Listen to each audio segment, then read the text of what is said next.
नमस्कार। आज हम लोग बात कर रहे हैं क्षमा प्रार्थी हिंदू और गर्वित हिंदू की, यानी कि एपोलोजेटिक हिंदू और अनएपोलोजेटिक या नॉन एपोलोजेटिक हिंदुओं की। यहाँ पे हम लोग बात करेंगे कि एपोलोजेटिक से अनएपोलोजेटिक हिंदू कैसे बने। मैं स्पष्ट रूप से आपको ये बता दूं कि मैं गर्वित सनातनी हिंदू हूँ। यदि आप किसी के मन को नियंत्रित कर सकते हैं तो आप उस व्यक्ति को नियंत्रित कर सकते हैं। मेरी विचारधारा मेरे नियंत्रण में होती है, किसी विदेशी की बनाई हुई किसी आइडियोलॉजी पर, किसी विचारधारा पर या राजनैतिक दर्शन पर आश्रित नहीं है। इसलिए मैं किसी और के नियंत्रण में नहीं। जब आप किसी सभ्यता के मन को नियंत्रित कर सकते हैं तो आप पूरी सभ्यता को नियंत्रित कर सकते हैं।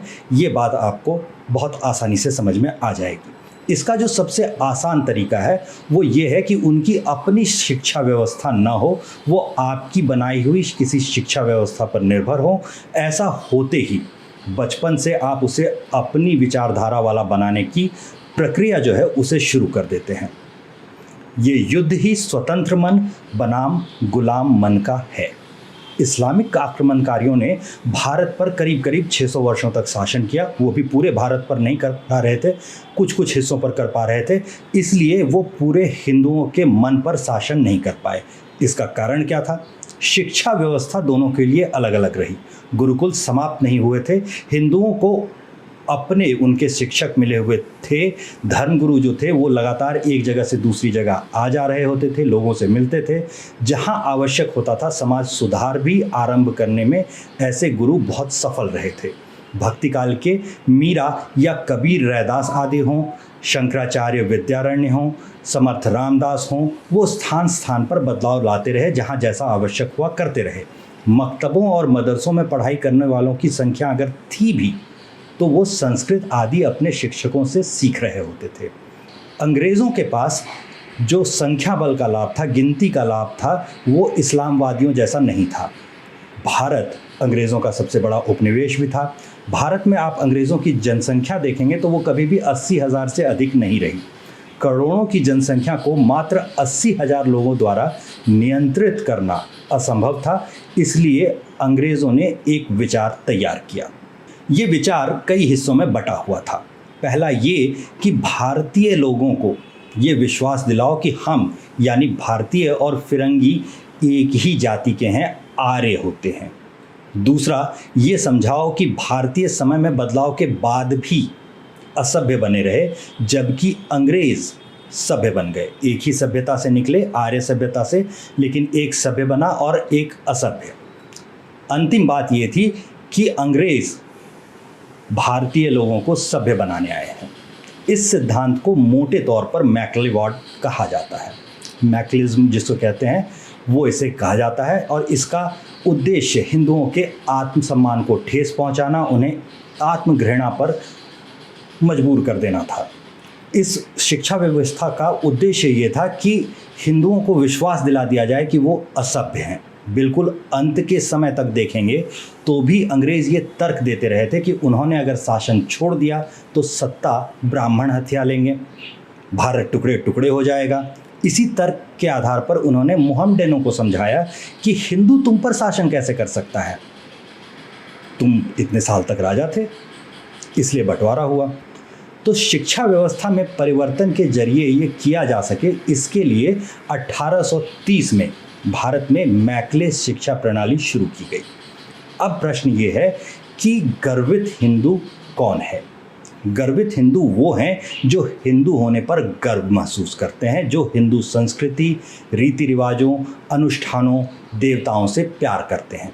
इसकी तुलना में क्षमा प्रार्थी हिंदू यानी एपोलोजेटिक हिंदू वो हैं जो हिंदू होने पर शर्म महसूस करते हैं, हिंदू संस्कृति, रीति रिवाजों, त्योहारों या अनुष्ठानों से घृणा करते हैं।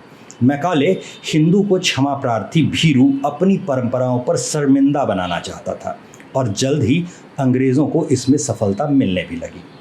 आज भी इसके कारण आपको ashamed to be a Hindu या फिर नॉट इन माई नेम का हैशटैग जो है वो चलाने वाले हिंदू दिख जाएंगे। 19वीं सदी के अंत तक अंग्रेज लंदन से वापस आए क्षमा प्रार्थी हिंदुओं यानी एपोलॉजेटिक हिंदुओं का एक पूरा समुदाय बनाने में सफल हो गए थे। अंग्रेज़ों ने क्षमा प्रार्थी हिंदुओं को, एपोलॉजेटिक हिंदुओं को पुरस्कृत करना शुरू कर दिया और गर्वित हिंदुओं को दंडित करना शुरू कर दिया। उन्होंने कांग्रेस बनाई, जिसे शुरू तो एओ ह्यूम्स ने किया ही था। आगे भी ये लंदन से वापस आए क्षमा प्रार्थी हिंदुओं का समूह ही बनी रही। सावरकर या तिलक जैसे जो गर्वित हिंदू थे, उनके लिए एक को बर्मा के जेल में भेजा गया और दूसरे को पोर्ट ब्लेयर यानी काला पानी जिसे आप कहते हैं वहाँ भेजा गया। दोनों जगह काला पानी ही थी।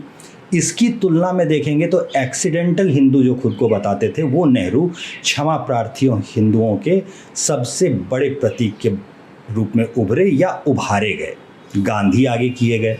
नेहरू को देखेंगे तो आपको लंदन से वापस आया, फेबियन समाज का, फेबियन सोसाइटी का एक सदस्य और एक अमीर वकील का भारत से बिल्कुल कटा हुआ बेटा दिखेगा।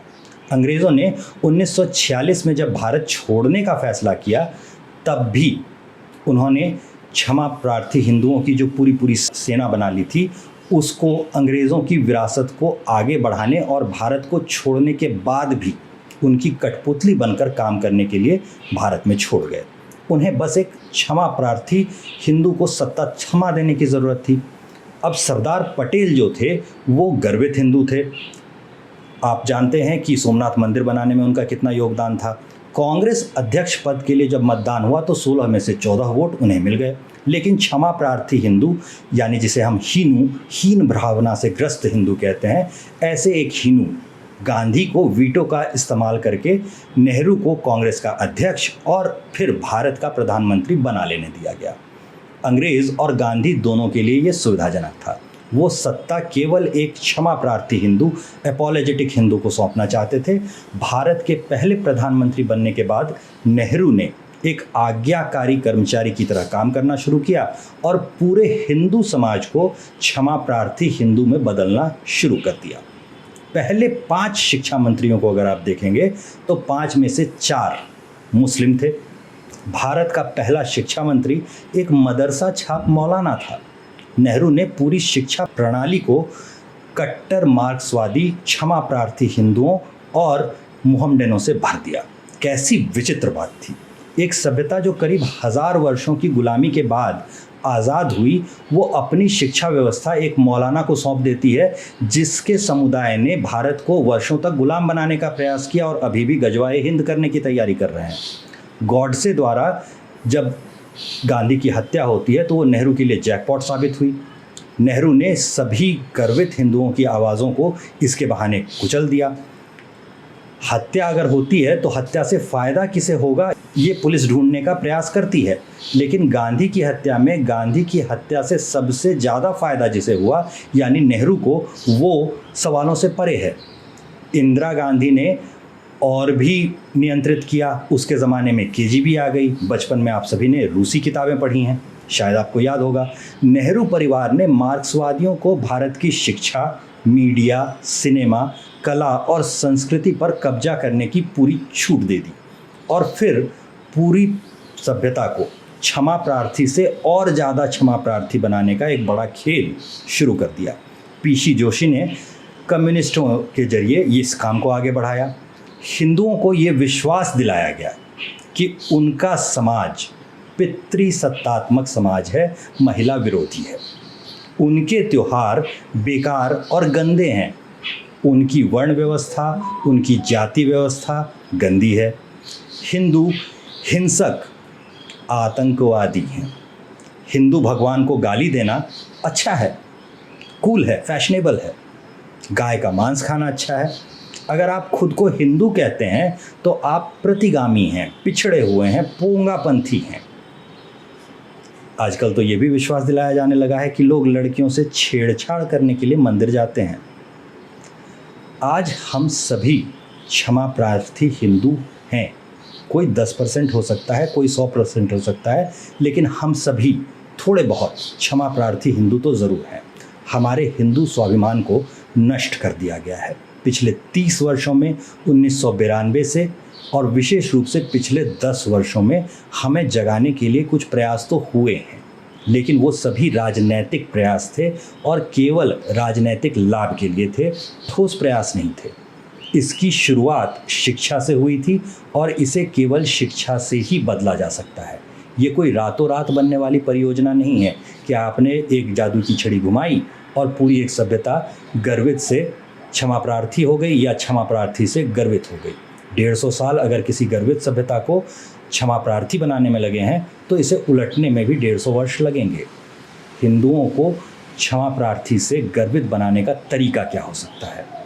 इसका सबसे पहला तरीका है कि हिंदू शिक्षा से शुरुआत करें, कार्ल मार्क्स को कूड़ेदान में डाल दें, महाभारत और रामायण को सीबीएसई के पाठ्यक्रम में अनिवार्य करें, अपने घरों में रखना शुरू करें, हिंदू मंदिरों को मुक्त करें और उन्हें पूर्ण स्वायत्तता दें।